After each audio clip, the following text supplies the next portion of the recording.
round 2 is going on. Going on right it's going now. on. Yeah, it's going yeah, on. it's It's going going on. on. I'm watching a little bit of it. And the golf is interesting because of the names in it, and the money is insane. And this is the problem that the PGA Tour is having and going to have and going to have for a long time. Is you have an insanely moneyed and funded sports venture that is starting up to compete with yours.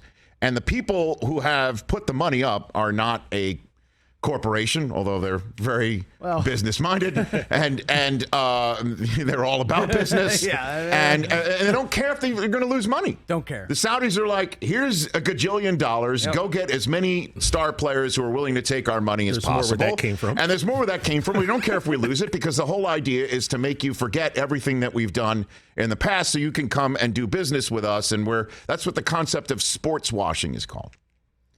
And again, the names are incredible, and you cannot deny the money. Because the Canadian Open that's going on right now on the PGA Tour, for instance, whoever wins it this Sunday, whoever gets through 72 holes successfully to lead the pack, will get $1.566 million. Whoever wins the LIV Golf Tour and negotiates the golf course in just 54 holes, because it's just 54 holes, 3 days and out, and it's 4 hours on the course. It's not some long-ass day. You get $4 million. So you'd have to probably go, to get $4 million, you need to win the next 3 PGA Tour tournaments in a row to get a major to get that right now. Or you could just get $4 million on the spot. And that's separate from the fee you accepted to just play on this tour. Correct. And everybody, all 48 players, get money. So if you finish dead last, DFL, on the Canadian Open, you get nothing because you're getting cut. You're done. You get nothing. Thanks for coming. You might get an appearance fee. You might get whatever scratch on the side. Expenses covered. Yeah, maybe. Who knows? Your flight. I don't know. If you finish DFL, you get $120,000. Yep. And $120,000 to get $120,000, you need to make the cut and finish at least 19th in Canada. I could go on and on and on about how monetarily it's a no-brainer. No-brainer. Yeah. I can't imagine how much money these players who said yes to the LIV Golf Tour, a.k.a. Saudi Golf League, are making. And again, as I said yesterday, for those who think that these guys are less than for taking it, you have every right to think that. My gosh. Mm-hmm. But would you?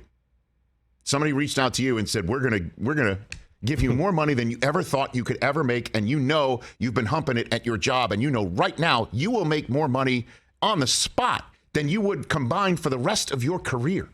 And then you could still do your career and make that much more money. So that's what these players have said yes to. But the only thing that they have to live with is the man in the mirror. Because you know who you're taking the money from. And the LIV Golf Tour knows that too. And so ever since Phil Mickelson made his comments that were reported prior to the book coming out of author Alan Shipnuck, talking about who the Saudis are and what they've done and how this is a leverage play against the PGA Tour anyway. And Phil had the backlash saying, hey, what are you talking about leverage plays and things of that nature? What are you doing about that? I mean, we're talking about life here. We're talking about a journalist murdered here. We're talking about a regime who does X, Y, and Z here. And Phil had a huge backlash to the point where he gets suspended and goes away. And to Alan Shipnuck's credit, he's not like every single political reporter out there who's got a book on the previous presidential administration who has information that could have been useful in real time, and they wait until their book comes out. Shipnuck put it out there months before the book comes out because it was very timely with the LIV Golf Tour being formed. So it was been a very well-manicured PR campaign this week unrolling the entire tour. So the one thing that you would think of saying, okay, that the LIV Tour should not do while we're trying to take everybody's minds off of who's bankrolling this league and tour. I mean, at the top of the list, it should be not physically threatening journalists and tamping down their right to do their job and talk about what's going on there. Right? And that's kind of the one thing you don't want to call attention to is potentially harming a journalist. Right. And tamping down on the rights of free speech and free journalism.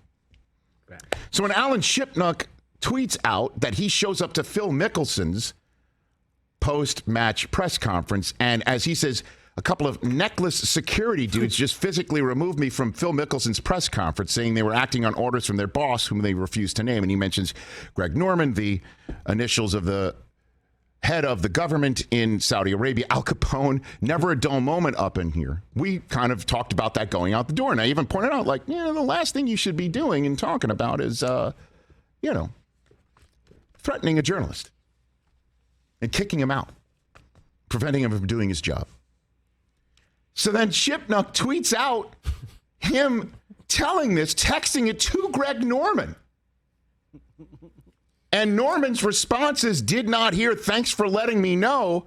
And then Shipnuck has a photograph that got sent to him of one of those aforementioned necklace dudes talking to him. And it's true, he doesn't really have a neck. And who's right behind Shipnuck watching the whole thing go down but Greg Norman? That's amazing. And it's Greg Norman with the look of staring a hole through him. Very unpleased. He's like staring at the whole thing, and it's like, hey, Greg, Look at just that smirk. own up to it, man. Own up to it. How can you believe he doesn't even tell Shipnuck? Messed up. Yeah, I did it. Let's talk. Right, exactly. Hey, man, yeah, I knew about it. Let's talk. Or I knew about it. Tough. He won't even own up to it to the guy. I was right behind you. Greg, could you be more weak? Unbelievably, the guy who has been most straightforward about this has been Phil. It was Phil.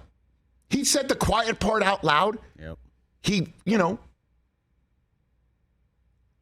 obviously paid a price for it, but not the ultimate price in the fact that he can't ply his craft for the LIV Tour and get a $200 million appearance fee and now be the ambassador of it for it. Can you imagine? Greg Norman can't even be straight up with this guy who's got the receipts. I don't know if they've had a conversation since then. I'm imagining they haven't, because Shipnuck made that photograph the banner of his Twitter feed. I'm on his page right now. That's fantastic. There it is. The look on Norman's face. And it's just like, what an a-hole. It's just the only way to put it. It's just, I'm sorry to be just so low common denominator, but it's like, Greg, come on. You're literally water skiing behind yachts. You've got this whole thing set up. You have successfully launched this tour. You have 1,000% shot across the PGA Tour bow. You change, the golf world is changing. Like I said yesterday, it's like the NIL deal. The PGA Tour has been caught flat-footed, just like the NCAA and the athletic directors and the coaches about the NILs coming down the pike, and they have no plan for it. And it doesn't look like the PGA Tour has much of one either. Greg, just own up. I mean, can we just be honest about what this is? Can they just be honest about what it is? The whole, what a rollout that you have manicured and and completely set up on the PR front. So let's just threaten a journalist and then not own up to it, or make a journalist feel threatened and not own up to it. What a mess! It's ridiculous. I don't even care who wins. Well, some guy's name I don't know is leading. I mean, so. And guys, Alan did say this in the tweet. For what it's worth, I'll say this about LIV: the food is A++. I'm sure. So there's that. And they donated £1 million to local charities. I mean, they're trying to do all of that. Yeah. Right? No, I know. And then this happens. Come on, what just shows you who they really are, right there.